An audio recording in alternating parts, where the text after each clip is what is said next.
la clandestinidad. Adelante. A su cabeza le han puesto un precio, pero en dólares. Es increíble que hayan podido, ¿no?, ponerme ese título como la mujer peruana más buscada, como la estafadora. Desde hace 13 meses vive a salto de mata, pues es buscada por la policía más implacable del mundo. Yo les puedo decir a ellos que se han equivocado. Conmigo ustedes, señores del FBI, se han equivocado. Su caso forma parte de una serie de investigaciones que se han iniciado en los Estados Unidos a partir de la terrible crisis financiera que los golpeó luego del estallido de la llamada burbuja inmobiliaria. Yo no creé los programas hipotecarios. Yo no daba los préstamos hipotecarios. ¿Cómo pueden acusarme a mí de que yo y mi hermano sabíamos ya que ellos no podían pagar la casa? ¿Y cuál es la pena para estos delitos? Es un delito que está penado con cadena perpetua. Hoy, en Cuarto Poder, conozca la historia de Rosita Vilches, una peruana que pasó de ser una exitosa empresaria de bienes raíces en los Estados Unidos a una prófuga de la justicia norteamericana, la peruana más buscada por el gobierno norteamericano. Gracias a Dios, no han podido encontrarme.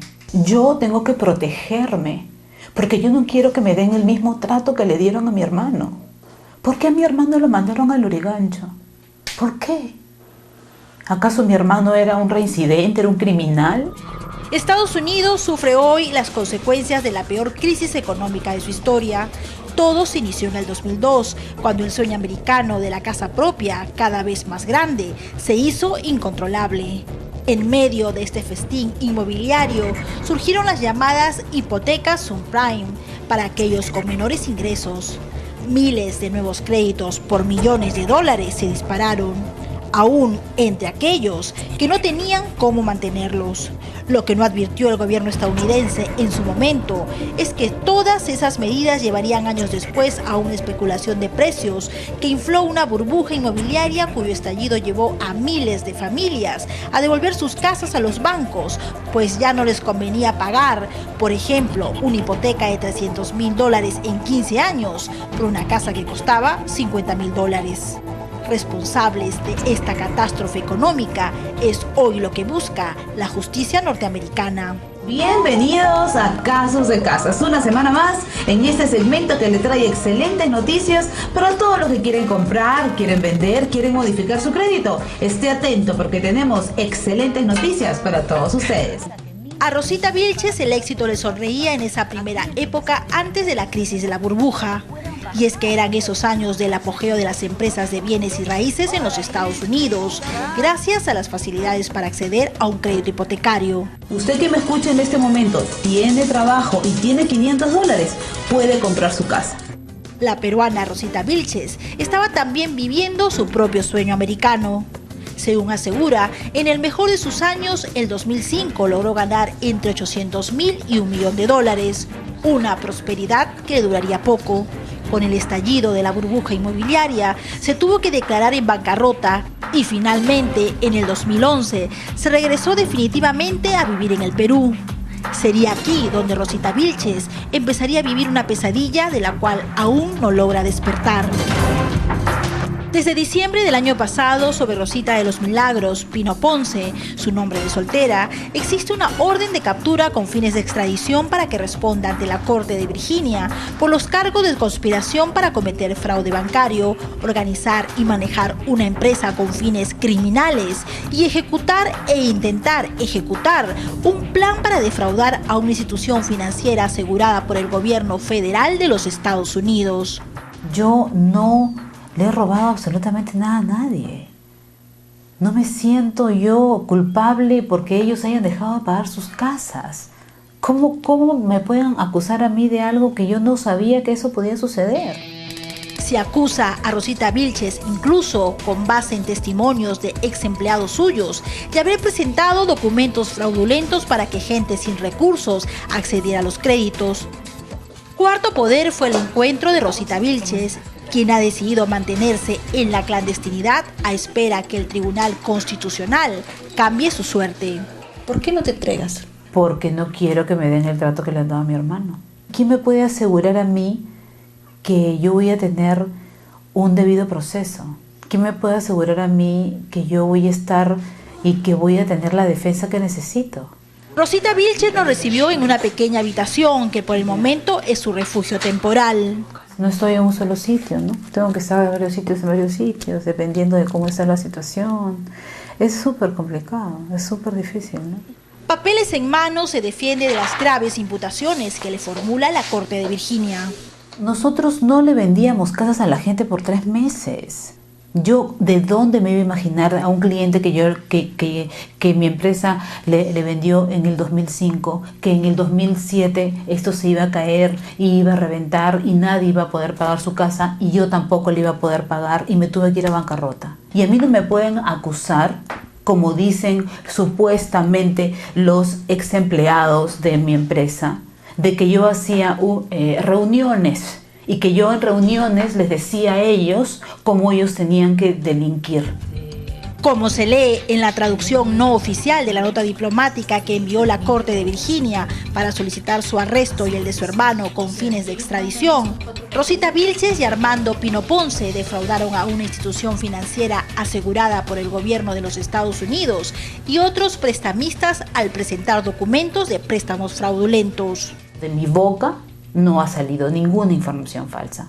Y es realmente increíble que ellos, después de haber investigado 3 años, 1.500 casos, encuentren en 21 irregularidades y dentro de los 21 únicamente encuentren a 2 testigos que me señalan a mí que yo les dije a ellos qué cosa hacer. Que eran 2 ex empleados míos que fueron despedidos por mí. La misma nota diplomática refiere también que muchos de los prestatarios eran personas poco sofisticadas, personas que Rosita y Armando Pino Ponce sabían que no iban a poder pagar las cuotas de sus hipotecas que fueron persuadidos a recibir. La gran mayoría de los prestatarios eventualmente cesaban de pagar las cuotas, eran desalojados y perdían la mayoría de sus pertenencias. Yo hacía un comercial en la televisión. Yo hacía comerciales en la radio. Quien llamaba y quería comprar, se le atendía.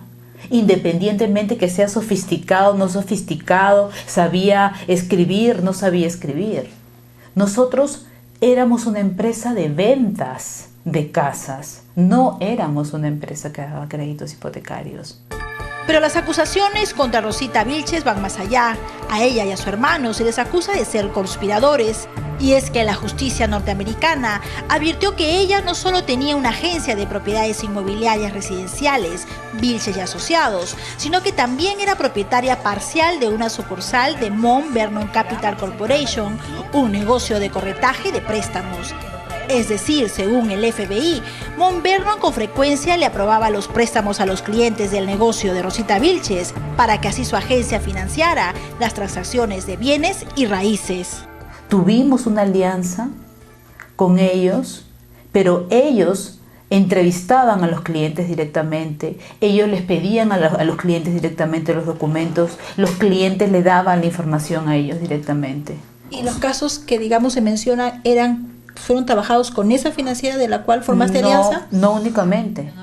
Asimismo, el FBI presume que para cerrar el negocio, Rosita Pino de Vilches, su apellido de casada en el Perú, tenía también una empresa de títulos encargada de presentar a los clientes los documentos finales aceptando la hipoteca, trámites entre los que figuraba la aplicación de crédito.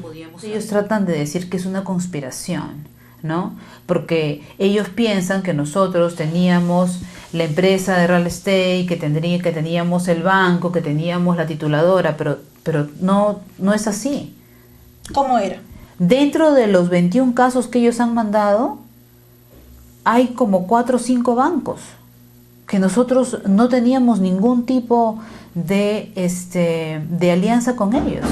Y con la tituladora hemos podido cerrar con la tituladora que trabajamos como con otra tituladora. O sea, no era obligación cerrar con la tituladora que teníamos nosotros. Simplemente era un contrato en el cual si yo le daba un cliente a él y él podía darle el crédito al cliente, nos pagaba un porcentaje a mi socio, a mí, al dueño de la empresa y al hijo del dueño de la empresa. Si hemos conspirado, ¿dónde están los otros socios, pues?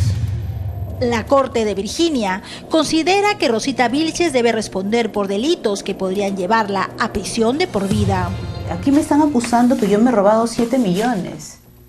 ¿7 millones en dónde? ¿En dónde están? Yo les pregunto a ellos. Si ellos son los investigadores, ¿dónde están los 7 millones? Yo también quisiera saber. Y mientras Rosita Vilches continúa una vida errante de escondite en escondite, su hermano Armando Pino lleva recluido 13 meses en el penal de Lurigancho. No ha podido ser extraditado a Estados Unidos gracias a una acción de amparo que lo mantiene aún en el Perú.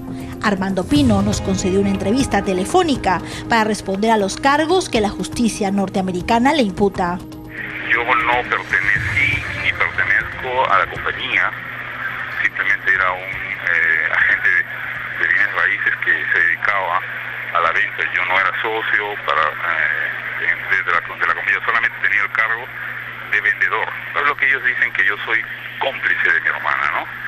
En la cual yo tampoco creo que mi hermana haya cometido ningún delito de esta naturaleza, porque acuérdese de que quienes otorgan los préstamos son los bancos. Hay un testimonio en contra suya. Dicen de que yo he ido y he depositado dinero en la cuenta de uno de ellos y que después yo les he pedido para sacar ese dinero. Yo no sé ni quiénes son esas personas. Ambos hermanos consideran que solo en base a testimonios se les pretende llevar a Estados Unidos a enfrentar cargos que están penados con cadena perpetua. Para la justicia norteamericana, lo enviado al Perú parece ser suficiente. Donde se centra la cuestión es en el hecho de que la empresa intermediadora habría aprobado una solicitud de crédito con información que no es real, y de acuerdo otra vez a la acusación, siendo los sujetos personas que no hablaban suficientemente inglés o no tenían sofisticación y conocimiento del mercado, cómo funciona el mercado financiero, para tomar una decisión adecuada y rechazar eventualmente alguna solicitud falsa. Los créditos hipotecarios allá se otorgaban de una manera alucinante, se daban, había tanta liquidez en el mercado que se daban así, porque sí. Si tú querías comprar una casa, solamente querías comprar una casa y te daban el crédito. Eso no lo creé yo, lo crearon ellos. ¿Ok? Fue el gobierno el que permitió que esto pasara. Ahora que nosotros, que somos las hormigas, que somos lo que somos el último peldaño, somos los que tenemos que venir y pagar los platos rotos de una economía mal llevada, esa no es mi culpa. Yo no tengo la culpa de eso. En Estados Unidos, las investigaciones han llevado sobre todo a muchos banqueros al tribunal, pero en la mayoría de los casos se les ha multado, no se les ha procesado criminalmente. Si nosotros vemos qué ha pasado después del estallido de la burbuja inmobiliaria en los Estados Unidos, entonces estamos hablando de muy pocos casos de grandes banqueros que estén purgando condenas de cárcel por delitos probados, y por el contrario lo que estamos viendo son una serie de pagos, ¿no es cierto?, por cierto, multimillonarios de multas en acuerdos entre las agencias reguladoras del mercado de valores de Estados Unidos y esas empresas, y entonces en principio sí, están pagando grandes multas, pero no están enfrentando cargos criminales. Hoy Rosita Vilches y Armando Pino Ponce tienen centradas sus esperanzas en el Tribunal Constitucional. En el año 2009, por ejemplo, hubo un caso del proceso de extradición 111-2009 en la que fueron acusados 2 ciudadanos peruanos de conspiración y de fraude en la comunicación por más de 30 millones de dólares, quizás hechos muchos más graves que los imputados a mi patrocinado, y sin embargo, la misma sala con la misma conformación desestimó la extradición. ¿Por qué? Porque estimó que las declaraciones juradas, tanto del fiscal como del auditor o del oficial que estuvo a cargo de la investigación, no podían constituir hechos o pruebas objetivas para declarar fundada una extradición. Nosotros no hemos cometido ningún delito y ellos nunca lo van a poder probar porque no existe. Una peruana que ha conocido las sombras tras el esplendor y que sin duda está enfrentando un caso muy complejo. En manos del Tribunal Constitucional está la última palabra.